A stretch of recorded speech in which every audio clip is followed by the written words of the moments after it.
Bonjour à tous, très bonne rentrée et bienvenue sur la chaîne Techno pour ce nouveau numéro du JTech, c'est le 103. Nous sommes ici au centre média de l'IFA de l'ICC, l'International Convention Center de Berlin, pour vivre ce salon dédié aux nouvelles technologies. Bienvenue. Salut à tous, et au sommaire de ce JTech, eh bien, tout d'abord la télévision qui fait son show une fois de plus. OLED, écran 4K, vous allez voir qu'elle n'a pas fini d'évoluer la télé. Samsung fait aussi son show cette année avec un appareil photo connecté à l'internet, mais aussi le Galaxy Note 2. Et enfin, on jettera François un coup d'œil sur des produits vraiment nouveaux et peut-être même carrément insolites. Soyez les bienvenus, c'est parti pour ce JTech. Willkommen sur IFA. Oh, tu es bien descendu.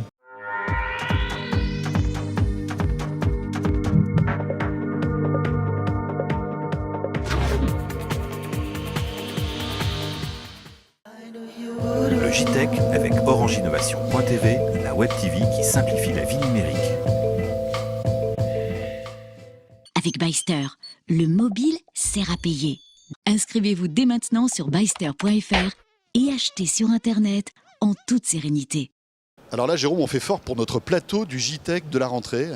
Plateau admiré, gracieusement prêté donc par le service média de l'IFA, ici à Berlin. On les remercie d'ailleurs.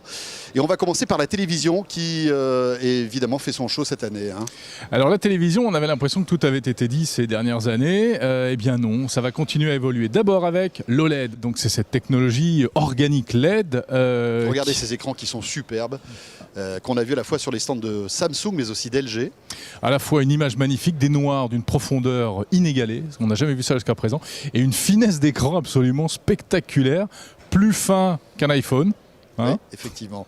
Alors bon, on reviendra tout au long de la semaine prochaine sur cette technologie de LED avec des tarifs qui font mal quand même. Ça va coûter très cher. Alors la bonne nouvelle, c'est que ça arrive sur le marché. Cette fois-ci, vous allez pouvoir en acheter si vous avez les moyens, parce qu'effectivement, ça va douiller. Voilà, préparé au moins 10 000 $. Donc je vous laisse faire la conversion en euros. En euros, ce que ça peut donner. Alors bon, l'OLED, on en reparlera dans les jours qui viennent. Autre annonce faite par la plupart des constructeurs de télévision ici à l'IFA à Berlin, eh bien c'est l'ultra haute définition. Vous avez un téléviseur Full HD que vous avez acheté il n'y a pas longtemps, eh bien vous savez quoi, vous pouvez d'ores et déjà songer à le mettre à la poubelle.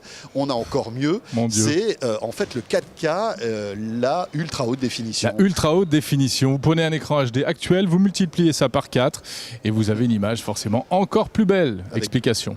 Le 4K, c'est donc 4 fois la résolution Full HD. Donc en effet, nous sommes heureux de vous présenter aujourd'hui le premier écran 84 pouces LED qui affiche cette résolution. Ça permet donc d'aller plus loin, comme vous venez de le dire, par rapport au Full HD, en termes de piqué d'image, en termes donc de résolution, et c'est une évolution naturelle quand on va vers les très grandes tailles. Alors là, on est devant l'écran et effectivement, on est forcément bluffé. L'image est assez impressionnante. Voilà, alors ce qui a guidé notre recherche-développement sur ce travail-là, c'est vraiment d'arriver à reproduire l'émotion, le grand spectacle, comme si vous y étiez. C'est l'idée d'immersion dans l'image qui a été le guide de cette recherche-là. Et donc ça passe forcément par une taille plus grande, 84 pouces, c'est 2,13 m de diagonale, et plus de résolution pour accompagner cet élargissement de l'horizon, pour qu'il reste un piqué aussi efficace que ce qu'on avait sur un Full HD de plus petite taille, et c'est donc les 8 millions de pixels. Voilà pour la 4K. Alors, ce ne sera pas encore tout de suite dans nos salons. D'autant plus qu'il y a un problème, en fait, François, c'est qu'il n'y a pas de support de DVD ou de Blu-ray capable aujourd'hui d'accepter et de contenir un film en ultra haute définition. On vous expliquera tout ça en détail bientôt dans un reportage sur la chaîne Techno. Il va falloir qu'on rachète une caméra, Jérôme, pour filmer en 4K le JTech. Ouais, mais on a un peu de temps encore. Voilà, il va falloir économiser un petit peu. Alors justement, toute cette débauche d'écrans, tous plus fins, plus grands, plus beaux les uns que les autres, voici une analyse d'un vrai spécialiste des nouvelles technologies depuis de nombreuses années. Il s'agit de Viktor Jakibovic. La plupart des nouveautés présentes ici étaient déjà présentées au CES, voire sur des étapes intermédiaires. Donc ce qui est bien en fait quand même, c'est que ça arrive. On est passé du prototype au produit fini. Et le produit fini, il est annoncé avec un prix, avec un délai de livraison. Et donc on va enfin pouvoir voir quelques produits assez extraordinaires qui sont un marché de niche, c'est pas des trucs, enfin les OLED, le 4K. En fait, si je dois essayer de définir un peu ce qu'est, au moins sur le plan de la télévision, ce salon, il est marqué pour moi par deux points forts, c'est grands écrans et en même temps petits pixels. C'est-à-dire que le petit pixel, c'est le 4K, mais c'est aussi la déclinaison de ce que Apple a fait avec ses écrans Retina que l'on trouve sur d'autres produits, entre autres sur des petits téléviseurs, des petites tablettes, etc. Donc petit pixel pour avoir du 4K, mais grand écran quand il y a du 4K, et même quand on est seulement en HD standard. Le regard toujours très aiguisé de Victor, qui est un peu le consultant de la chaîne Techno. Et à partir de lundi, sur la chaîne Techno, une sélection de reportages dédiés à la télévision, entre autres, depuis cette IFA 2012. Chaque année à l'IFA, il y en a un qui essaye de se faire remarquer plus que les autres, qui a un stand magnifique, qui fait du bruit plus fort que tout le monde. Et c'est à chaque fois assez réussi, il faut le dire, c'est le coréen Samsung. Et regardez ce stand, ce n'est plus un stand, c'est carrément un immeuble entier. C'est une gare, c'est un musée, C'est une péninsule. c'est une péninsule. Le stand de Samsung, donc, avec beaucoup de nouveautés, encore une fois cette année, avec pas mal de nouveaux produits intéressants, comme par exemple cet appareil photo compact qui a une particularité. Il se connecte à Internet, ce qui fait qu'on va pouvoir très facilement envoyer des photos de très très bonne qualité directement sur le web ou sur les réseaux sociaux. Et alors la nouveauté, c'est que c'est un vrai appareil photo avec un vrai objectif, un vrai zoom optique qui va jusqu'à 21x, c'est beaucoup. Et puis à l'intérieur, c'est Android, donc tu l'as dit, on va pouvoir envoyer facilement les photos, les traiter avec des applications qu'on a téléchargées, style Instagram, etc. Attention, on ne peut pas téléphoner, hein. Ouais. Ce n'est pas un smartphone, c'est un appareil photo qui se connecte à la 3G ou au Wi-Fi. Bientôt d'ailleurs, il pourra se connecter à 4G. Vous en saurez plus dans quelques jours sur la chaîne Techno avec un reportage dédié sur ce produit étonnant. Autre annonce signée Samsung, c'est le successeur du Galaxy Note premier du nom, c'est le Galaxy Note 2. Alors Galaxy Note, vous connaissez, c'est cet appareil hybride un peu bizarre, toute petite tablette, grand téléphone avec un stylet. C'était une espèce d'ovni, ça a été présenté sur l'IFA l'année dernière, on regardait ça avec un drôle d'œil, François. Et ça a été un énorme succès, plus de 10 millions d'exemplaires du Galaxy Note première génération vendus. Alors à quoi ressemble ce Galaxy Note 2 ? Voici les propos d'un porte-parole de chez Samsung France. Les différences entre le Galaxy Note 1 et le Galaxy Note 2, notamment au niveau du design, donc on a un écran plus grand, donc de 5,5 pouces, comparé donc au Galaxy Note 1 qui était de 5,3 pouces. Donc on est toujours sur une technologie de Super AMOLED HD. Cependant, on a un écran qui est en format 16/9 sur le nouvel appareil, ce qui va permettre notamment une meilleure prise en main. Donc il est plus long, c'est ça ? Il est plus long, voilà, il est plus long, donc il tient mieux en main puisqu'il est moins large. Et au niveau spécificité technique, il y a du changement par rapport au précédent ? Alors oui, il y a des changements au niveau par rapport au précédent, puisqu'on est sur un processeur qui est beaucoup plus puissant sur le Galaxy Note 2. Donc là, on est sur un processeur quad-core de 1,6 GHz avec une mémoire vive de 2 Go, ce qui permet d'avoir une navigation beaucoup plus fluide et beaucoup plus rapide au niveau de l'appareil. Il y a également d'autres nouvelles fonctionnalités qui apportent donc notamment le S Pen, donc le fameux stylet qui est intégré, puisqu'il va y avoir plein de fonctionnalités nouvelles, type AirView, qui va vous permettre de prévisualiser du contenu rien qu'en pointant le stylet sur l'écran sans avoir à toucher l'écran. Donc plein de fonctionnalités comme ça, également les captures beaucoup plus rapides, réannoter par exemple un agenda ou un email. Donc toutes ces fonctionnalités sont nouvelles et apportent beaucoup de valeur ajoutée à la nouvelle version. Merci d'être toujours avec nous pour ce premier JTech de la rentrée. Depuis l'IFA, ici à Berlin, nous sommes au centre média de l'IFA qui nous reçoit très gentiment pour cette saison. Tiens, il y en a un qui n'était pas là à l'IFA. Oui, cette année. Une certaine marque à la pomme, Apple. Ouais, Apple. Bon, ils sont jamais là, Non. cela dit. Cela dit, ça ne change pas beaucoup. Vous savez qu'Apple fait cavalier seul en matière de communication pour ses produits. On va bientôt parler d'Apple avec l'annonce d'un iPhone 5. Et justement, Jérôme, il y a l'annonce de cet iPhone 5 qui plane ici sur l'IFA d'une manière peut-être inattendue du côté des accessoiristes. Parce que les accessoiristes s'attendent quand même à une révolution dans cette IFA, puisque, on le sait, maintenant, l'iPhone 5 aura un nouveau connecteur. Véritable révolution technologique, c'est incroyable. On va passer d'un grand connecteur comme ça à un tout petit connecteur comme ça. Ouais.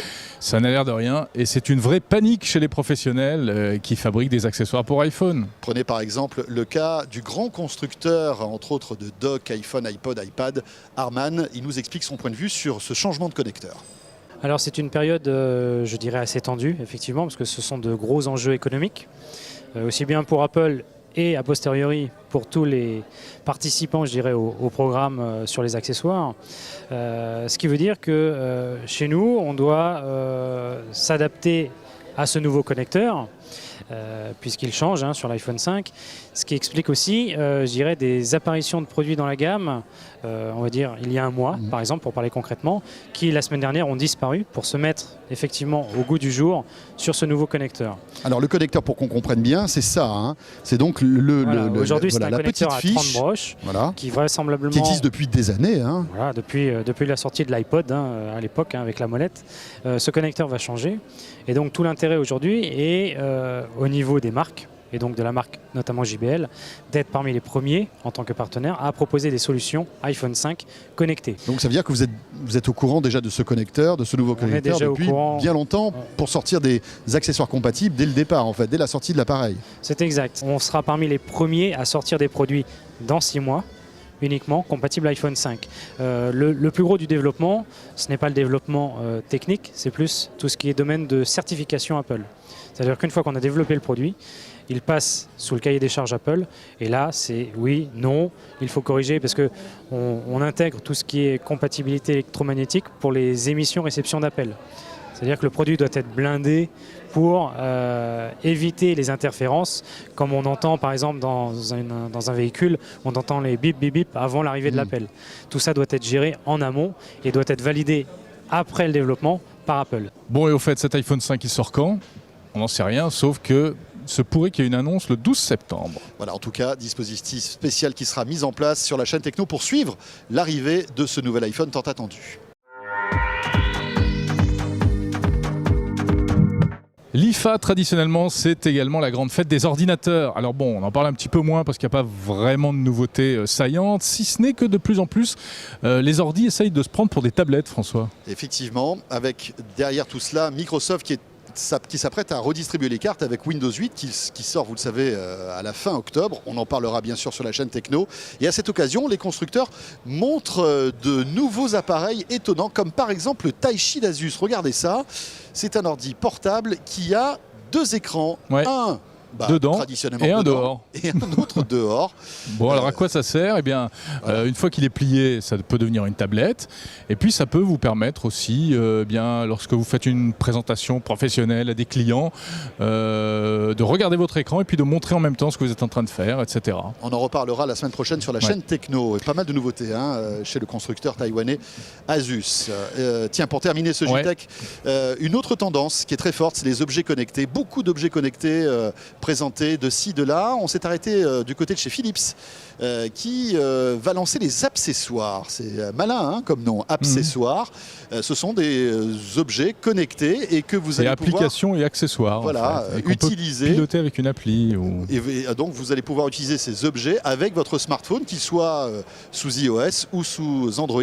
Et regardez ce que ça peut donner. Par exemple, on peut piloter une petite caméra que vous allez pouvoir poser, par exemple, je sais pas moi, sur le lit de votre enfant, par exemple, pour le surveiller, pour voir s'il dort bien. Et vous allez pouvoir regarder. Si tu la poses sur le lit, elle risque de se casser la figure, à mon avis. Tu la mets sur l'étagère à côté. Voilà, sur l'étagère à côté. J'aime bien ton sens de la précision, Jérôme. Et donc, vous allez pouvoir regarder l'image sur votre iPhone ou sur votre smartphone. Et puis, un autre exemple qui est assez étonnant, c'est cette petite carte électronique que tu as testée, Jérôme. Oui, c'est la carte qui vous empêche d'oublier votre smartphone. Mesdames, non, je retire ce que j'ai dit. Enfin, ça peut arriver à n'importe qui. Ou mesdemoiselles. On oublie son smartphone au fond de son sac, au fond d'un canapé ou dans le taxi, etc. Voilà. Ça peut arriver effectivement. Et bien, avec cette carte que vous fixez par exemple à votre trousseau de clés, dès que vous allez vous éloigner de votre smartphone, elle va se mettre à biper. Et le téléphone aussi va se mettre à biper. Écoutez. Et bien, ça vous permet d'y penser et d'aller rechercher tout de suite votre téléphone mobile. Voilà, c'est un pense-bête pour essayer de ne pas oublier son smartphone. Bon, c'est un peu gros pour l'instant, j'espère qu'ils vont arriver à le miniaturiser. En tout cas, c'est une bonne idée et voilà, Philips a d'autres projets comme ça d'accessoires étonnants, on aura l'occasion d'en reparler. Voilà, ce JTech est terminé. Merci de nous avoir suivis pour ce premier numéro de la rentrée depuis Berlin, depuis l'IFA. Voilà, dans cette salle de presse qui nous a très gentiment accueillis sur ce plateau. Notez que vous pouvez nous retrouver comme d'habitude sur TLM, sur la TNT à Lyon. Nouveauté, Jérôme, nous arrivons à Troyes dès cette semaine. Et puis dans la région de pas Troyes... physiquement, on va pas à Non, Troyes, on nous. va pas à Troyes, mais vous allez pouvoir nous recevoir via la TNT. Si vous habitez Troyes. Sur Canal 32, qui est la télé locale de Troyes. Et donc voilà, on salue tous ceux qui nous regardent depuis cette semaine. Ouais. Et puis sur Orange Innovation TV, sur YouTube, et puis sur les applications aussi. On aura plein de bonnes choses à vous annoncer. Les applis mobiles, allez vite liker notre page Facebook. Et puis on se retrouve la semaine prochaine, évidemment, parce que c'est reparti comme en 40. Voilà, avec plein de bonnes choses la semaine prochaine. Nous irons entre autres à New York avec Jérôme. Salut à tous, portez-vous bien et à la semaine prochaine. Ciao, bye bye.